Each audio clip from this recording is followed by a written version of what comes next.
43. Examinadores.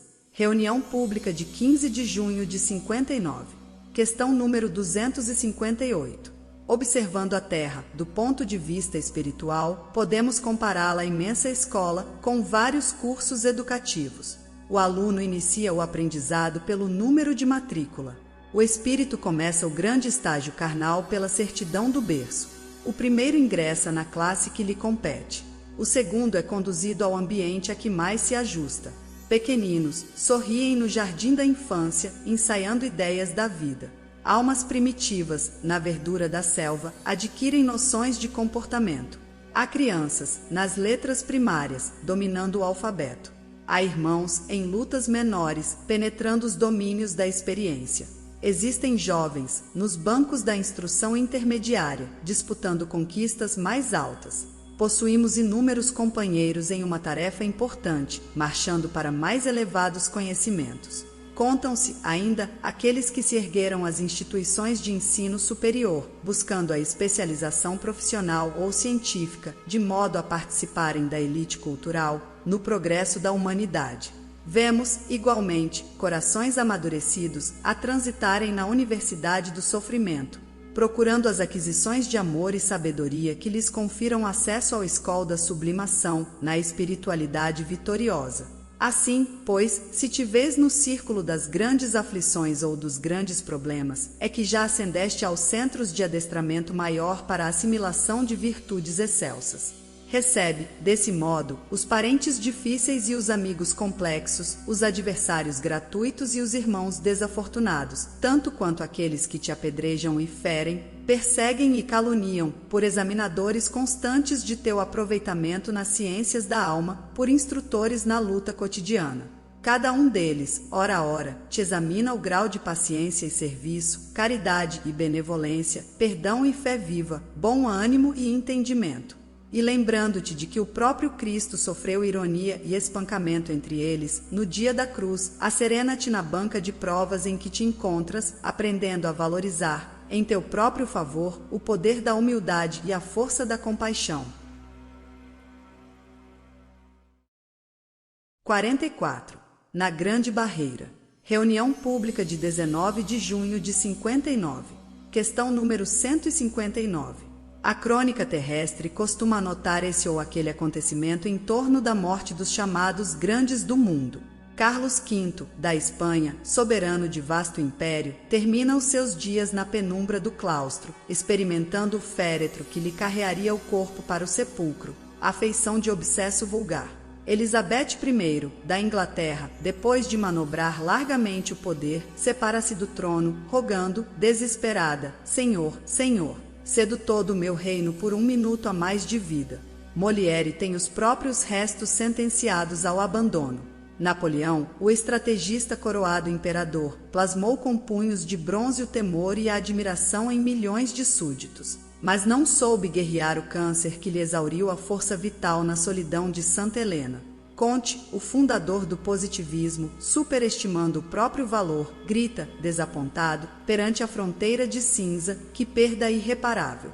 Mas assim como os reis e os conquistadores, os filósofos e os artistas se despedem da autoridade e da fama, legiões de criaturas, de todas as procedências e condições, deixam a terra todos os dias, despojadas dos empréstimos que lhes honorificavam a existência, ante a grande libertação guardam somente o resultado das próprias obras. Nem posses, nem latifúndios, nem títulos, nem privilégios, nem armas, nem medalhas, nem pena que fira, nem a tribuna que amaldiçoa, nem depósitos bancários, nem caderneta de cheques na mortalha sem bolso.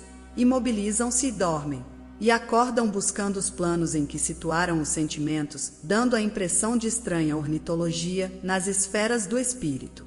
Almas nobres e heróicas renascem da letargia, quais pombos viandeiros, remontando a glória do firmamento.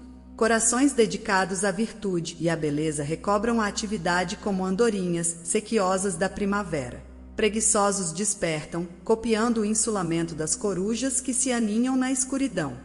Viciados e malfeitores diversos ressurgem, à maneira de abutres, espalhando entre os homens os germens da peste. Faladores impenitentes reaparecem, de praça em praça, a repetirem solenemente conceitos que lhes vibravam na pregação sem obras, lembrando a gritaria inconsequente do bem-te-vi. Homicidas e suicidas, semelhantes a marrecos desavisados, reabrem os olhos nos abismos serpentários a que se arrojam por gosto. Não te esqueças, assim, de que terás também a boca hirta e as mãos enregeladas, na grande noite, e acende, desde agora, a luz do bem constante, na rota de teus dias, para que a sombra imensa te não furte ao olhar a visão das estrelas. 45. Esquecimento e reencarnação. Reunião pública de 22 de junho de 59. Questão número 392. Examinando o esquecimento temporário do pretérito no campo físico, importa considerar cada existência por estágio de serviço em que a alma readquire, no mundo, o aprendizado que lhe compete. Surgindo semelhante período, entre o berço que lhe configura o início e o túmulo que lhe demarca a cessação, é justo aceitar-lhe o caráter acidental, não obstante se lhe reconheça a vinculação à vida eterna. É forçoso, então, ponderar o impositivo de recurso e aproveitamento, tanto quanto, nas aplicações da força elétrica, é preciso atender ao problema de carga e condução. Encetando uma nova existência corpórea para determinado efeito, a criatura recebe, desse modo, implementos cerebrais completamente novos. No domínio das energias físicas, e para que se lhe adormeça a memória, funciona a hipnose natural como recurso básico, de vez que, em muitas ocasiões, dorme em pesada letargia, muito tempo antes de acolher-se ao abrigo materno. Na melhor das hipóteses, quando desfruta grande atividade mental nas esferas superiores, só é compelida ao sono relativamente profundo, enquanto perdure a vida fetal. Em ambos os casos, a prostração psíquica nos primeiros 7 anos de tenra instrumentação fisiológica dos encarnados, tempo em que se lhes reaviva a experiência terrestre. Temos, assim, mais ou menos 3.000 dias de sono induzido ou hipnose terapêutica, a estabelecerem enormes alterações nos veículos de exteriorização do espírito, as quais, acrescidas as consequências dos fenômenos naturais de restringimento do corpo espiritual no refúgio uterino, motivam o entorpecimento das recordações do passado, para que se alivie a mente na direção de novas conquistas. E como todo esse tempo é ocupado em prover-se à criança de novos conceitos e pensamentos acerca de si própria, é compreensível que toda criatura sobrenade na adolescência, como alguém que fosse longamente hipnotizado para fins edificantes, acordando, gradativamente, na situação transformada em que a vida lhe propõe a continuidade do serviço devido à regeneração ou à evolução clara e simples. E isso, na essência, é o que verdadeiramente acontece, porque, pouco a pouco, o espírito reencarnado retoma a herança de si mesmo na estrutura psicológica do destino, reavendo o patrimônio das realizações e das dívidas que acumulou, a se lhe regravarem no ser em forma de tendências inatas e reencontrando as pessoas e as circunstâncias, as simpatias e as aversões, as vantagens e as dificuldades com as quais se acha afinizado ou comprometido. Transfigurou-se, então, a ribalta, mas a peça continua. A moldura social ou doméstica, muitas vezes, é diferente, mas, no quadro do trabalho e da luta, a consciência é a mesma, com a obrigação de aprimorar-se, ante a bênção de Deus, para a luz da imortalidade.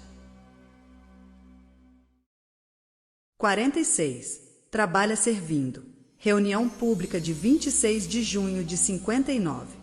Questão número 676. A cada momento, o Criador concede a todas as criaturas a bênção do trabalho como serviço edificante, para que aprendam a criar o bem que lhes cria luminoso caminho para a glória na criação.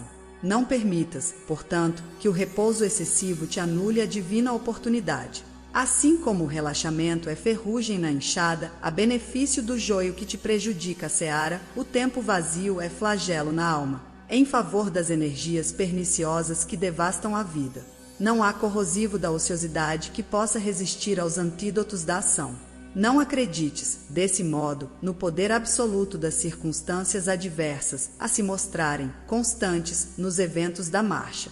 Se a injúria te persegue, trabalha servindo e o sarcasmo far-se-á reconhecimento. Se a calúnia te apedreja, trabalha servindo, e a ofensa converter-se-á em louvor. Se a mágoa te alanceia, trabalha servindo, e a dor erguer-se-á por utilidade. Se o obstáculo te aborrece, trabalha servindo, e o embaraço surgirá por lição. No trabalho em que possas fazer o melhor para os outros, encontrarás a quitação do passado, as realizações do presente e os créditos do futuro. E é ainda por ele que conquistarás o respeito dos que te cercam, a riqueza da experiência, a láurea da cultura, o tesouro da simpatia, a solução para o tédio e o socorro a toda dificuldade. Importa notar, porém, que há trabalho nas faixas superiores e inferiores do mundo. Movimento que aprisiona e atividade que liberta, atração para o abismo e impulso para o céu. O egoísmo trabalha para si mesmo. A vaidade trabalha para a ilusão. A usura trabalha para o azinhavre. O vício trabalha para o lodo. A indisciplina trabalha para a desordem. O pessimismo trabalha para o desânimo. A rebeldia trabalha para a violência. A cólera trabalha para a loucura. A crueldade trabalha para a queda. O crime trabalha para a morte. Todas essas monstruosidades do campo moral representam um fruto amargo e venenoso de audiências da alma com a inteligência das trevas no palácio deserto das horas perdidas. Todavia, o trabalho dos que trabalham servindo chama-se humildade e benevolência, esperança e otimismo, perdão e desinteresse, bondade e tolerância, caridade e amor. E somente através dele, o espírito caminha, na senda de ascensão, em harmonia com as leis de Deus.